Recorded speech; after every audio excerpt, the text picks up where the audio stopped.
Hello, I'm Anne, a 28-year-old woman. I'll just jump straight into these events because a lot happened and I don't want to take up too much of your time. I met my husband Saul at college. We were in our first years and we shared the same electives. We started talking about a month after we started sharing the same elective, and we found out that we shared a lot of things in common. We had the same ideals and believed in the same values. We also shared a similar sense of humor and a lot of favorite media. The point is, we fell in love pretty fast. We dated for around 5 years before deciding that we wanted to get married. While both of us were very satisfied with each other, Saul's mother, Janet, was not.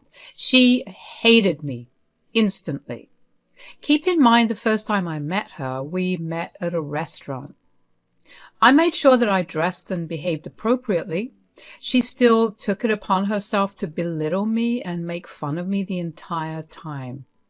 Saul's father, William, kept trying to shut Janet up, but she remained silent for a few minutes before getting back to talking badly about me. I remember asking Saul if I did something wrong to his mother after the first time I met her.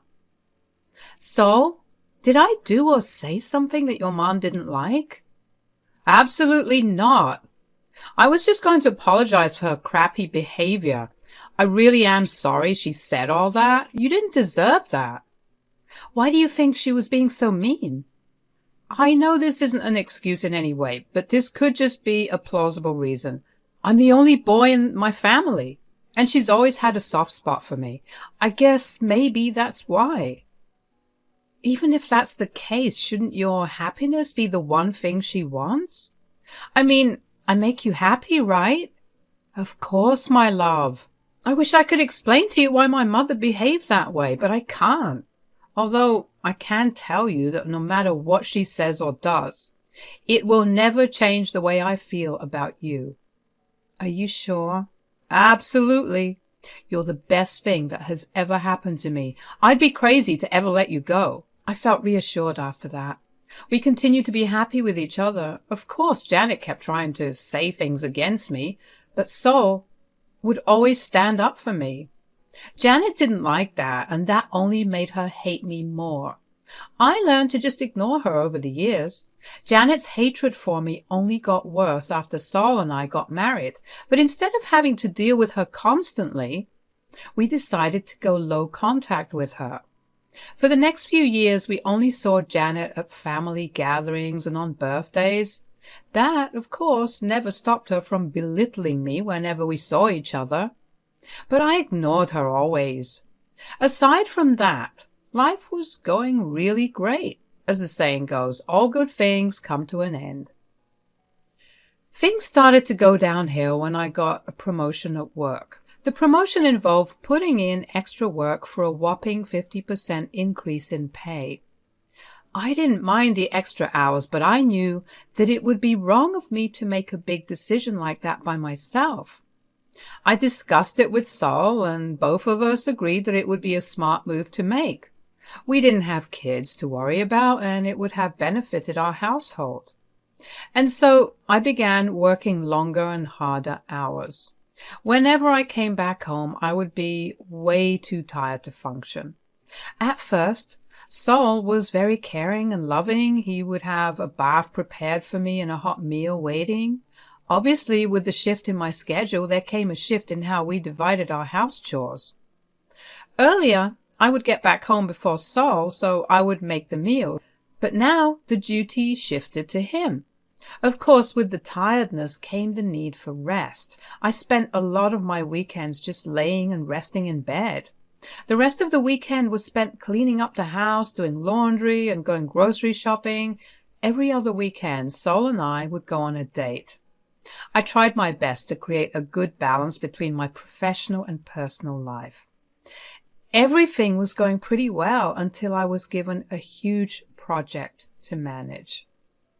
This project alone would boost our company to another level, and I was given the responsibility of handling it and making sure that it produced the best results.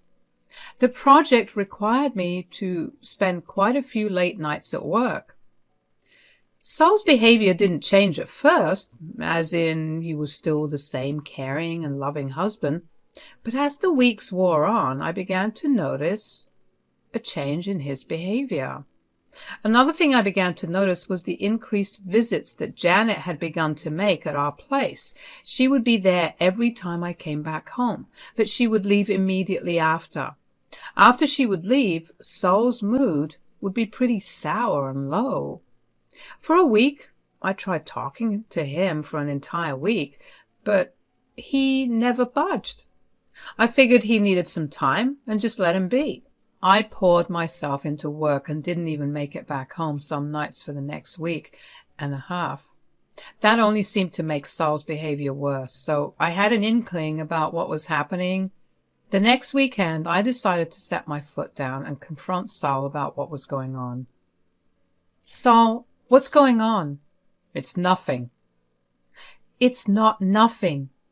You're behaving very differently. No, I'm not. Yes, you are, and you know it too. Lying won't get you out of this conversation. Tell me what's wrong. How would you know what's wrong when all you've been doing is staying out late? Is that what this is all about? Yes, obviously. You're never home anymore, and whenever you are, all you can think about is work or you're sleeping. Well, yes, you know how exhausting work is for me. I don't have it in me to do anything else right now. Plus, right now and for the next few weeks, I'll be busy for a long time on this one particular project. Yeah, a project that requires you to not come back home and do God knows what with God knows who. Are you trying to say something? If you are, say it clearly. Don't play with me. All I'm saying is that you've been spending way too many nights at work. So you're basically accusing me of cheating? I didn't say that. Oh, no, but you are saying exactly that. You know what? Why don't you just track all my movements from now on? I'll share my location with you at all times, and I'll make sure to send you pictures from wherever I am. Actually, I'll do you one better. I'll pin a GPS tag on me so you know where I am at all times. You don't need to lash out. How can I not? My own husband is accusing me of cheating on him. You see just how exhausted I am after work every day, and you still think I'm cheating on you? You know what? I can't deal with you right now. I was furious. I couldn't believe that Saul could think such horrendous things about me. If I truly was cheating on him, why would I choose to do it on days that I'm working when I could easily utilize my free weekends? Surely that's more time than the hour or two that I have for breaks. I left Saul at home and rushed over to my best friend Kelsey's house. She was surprised to see me because it had been a while since we saw each other, but welcomed me nonetheless. I told her about everything that was happening, and we decided that the best course of action in the moment would be for me to calm down. I didn't want to do anything that could hurt Saul or my relationship with him in my anger. I needed to approach my situation with caution and care. Deep down, I knew that what he felt was valid to a certain extent. I had been spending a lot less time with him ever since I got handed my new project. I felt guilty about it, and I knew that I had to make amends for it.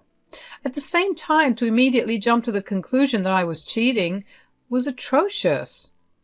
It took me about 10 minutes to gather myself. I cried a little because of how hurt I was, but when I had calmed down, Kelsey and I began to talk about it properly.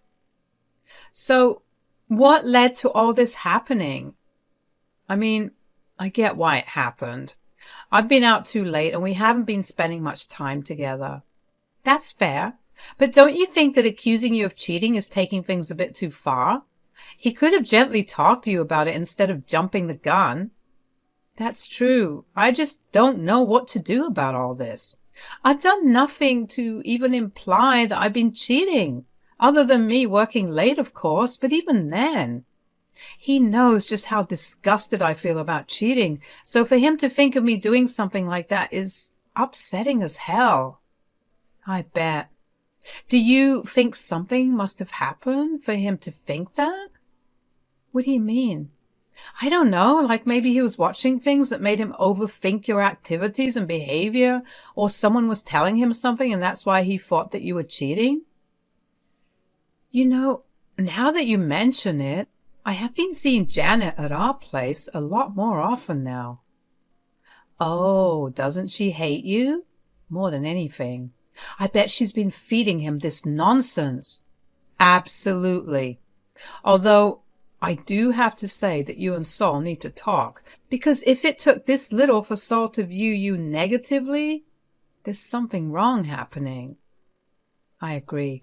I need to find out what Janet is trying to do, though. There was no doubt in my mind at that point that Janet was involved in that situation. The way that she would glare at me when she walked out of the house and the drop in Saul's mood only confirmed my suspicions. I knew that Saul wouldn't openly believe her, or even if he did, he wouldn't act on it without proof. So I knew that she would try to do something to get evidence. I just needed to keep myself alert for whatever it was. When I got back home, Saul refused to talk to me. I was sure that he thought I had just gone to my lover's place, but I was too emotionally drained at that point to care. I fell asleep, and when I woke up, I heard Saul on a call with his mother. The phone was on speaker, and I could hear everything she was saying. I told you that she was good for nothing, but you never listened to me. I love her, okay? Clearly, she didn't love you back enough. She had one big fight with you, and she just went straight into another man's arms. We don't know that. Ugh, you can't even say it with any confidence. She looked so hurt and upset when I told her I thought she was cheating on me. I mean, she did make a good point about being too tired from work to even cheat. Cheaters always find a way to cheat. Don't get fooled by her reasoning. I still have no proof of anything, so I can't even decide on what I want to believe. You don't need to worry about that. I've taken care of it already. Taken care of it? What do you mean? I hired a private investigator to go after her. He'll go everywhere she goes, and he'll get us our evidence. Isn't that a little too much? Nothing is too much when it comes to exposing Anne. Just you wait and see. She'll be begging for forgiveness once we have that proof. So that was what she had intended to do.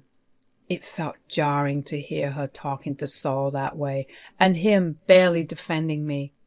I guess I messed up by not devoting much time to the two of us, considering how Saul would always defend me from her before. I knew then and there that I needed to do something to get back the man I loved. I needed to get some dirt on Janet.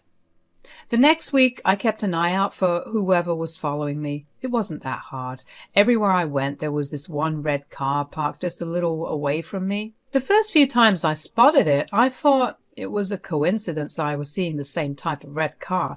And then I memorized the number plate of the car and realized that it was the same one. I didn't want Janet to know that I was in on her plan, but I needed the tables turned.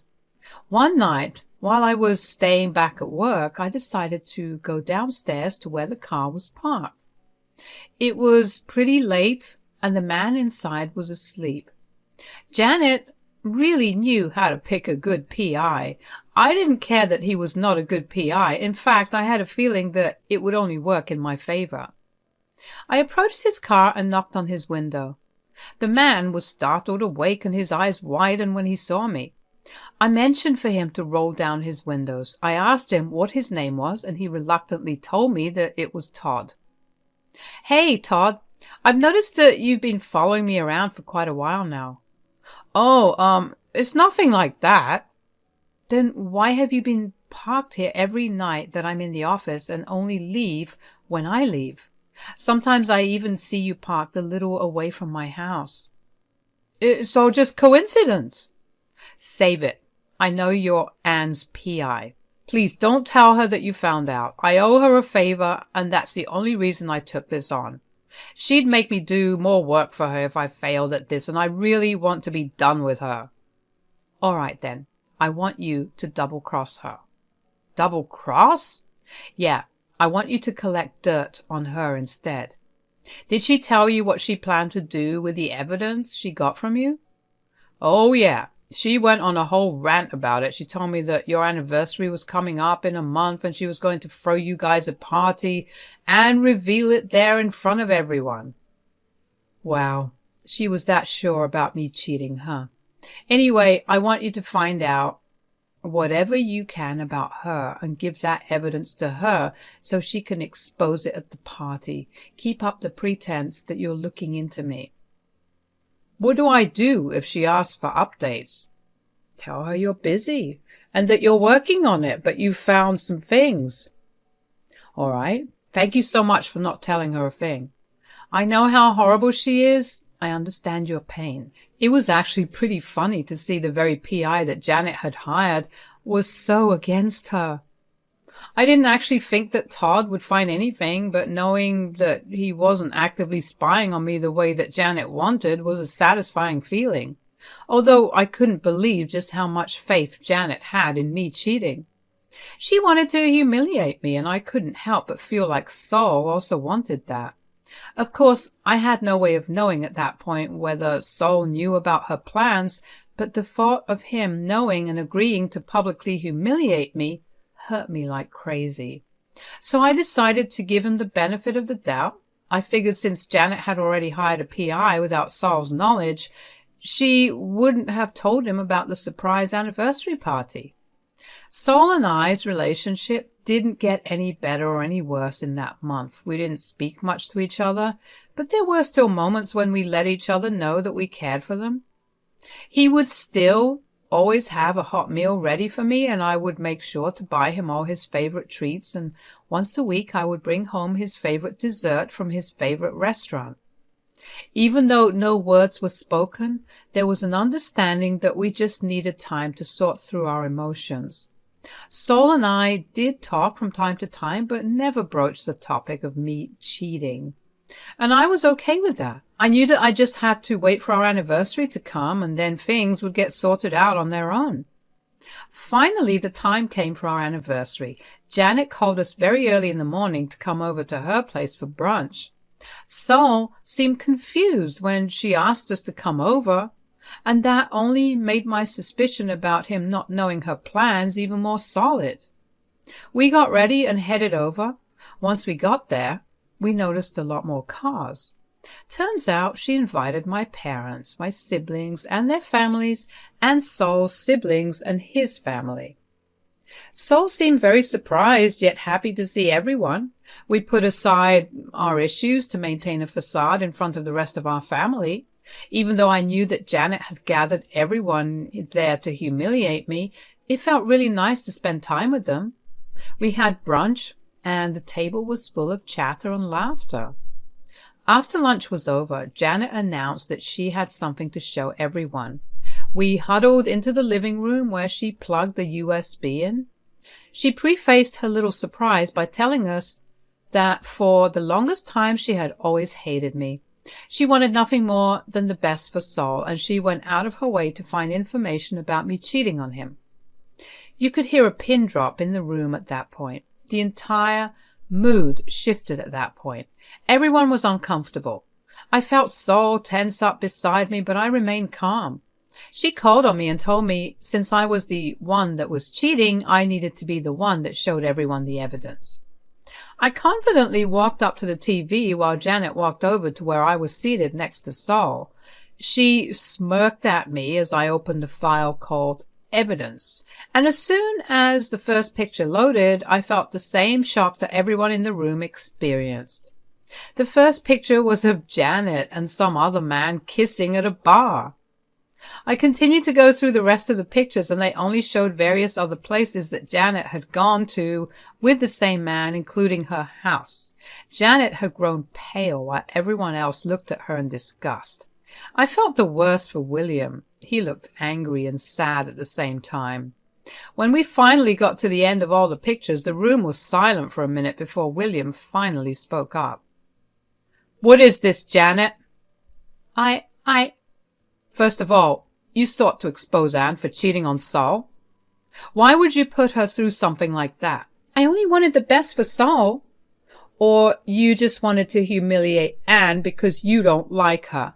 Saul is just your sorry cover. Not to mention you tried to expose her for cheating when you're the one doing it. Do you not see how much of a hypocrite you're being?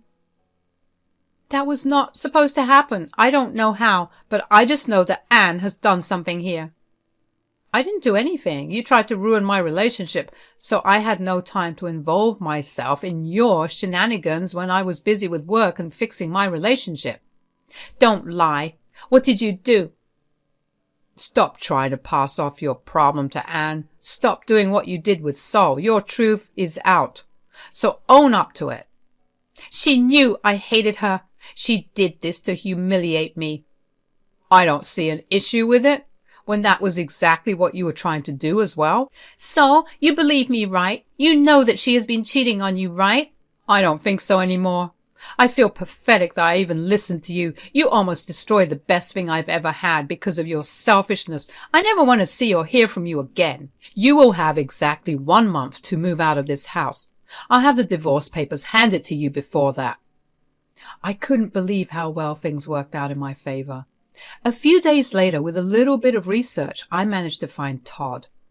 I told him about the outcome, and he told me that he had already found out.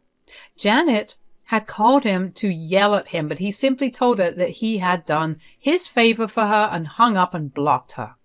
Todd also told me that he had never taken his work more seriously than when he found out that Janet was the one who was cheating. I will admit that it made me laugh a little too loud. William and Janet got divorced shortly after. William has been a bit of a mess, but that is expected considering that his 20-year marriage was broken. But Saul and I made sure that we were there with him at every moment that we had. On nights that I was busy, Saul would stay over with his dad just to slowly ease him into being alone. Janet moved out, but not without trying to choke me. Thankfully, William and Saul held her back and I wasn't harmed. As for Saul and I, we're doing great. Saul has apologized profusely for ever suspecting me. Of course, it took some time to fully forgive him and forget what had happened, but we agreed to go for couples counseling. We've slowly been sorting through all our issues for the past month, and I feel like our relationship has never been stronger. If there's one thing that I think I've learned through all this, it's to always make sure that you tell the people you love how much you love and appreciate them. Thank you for listening.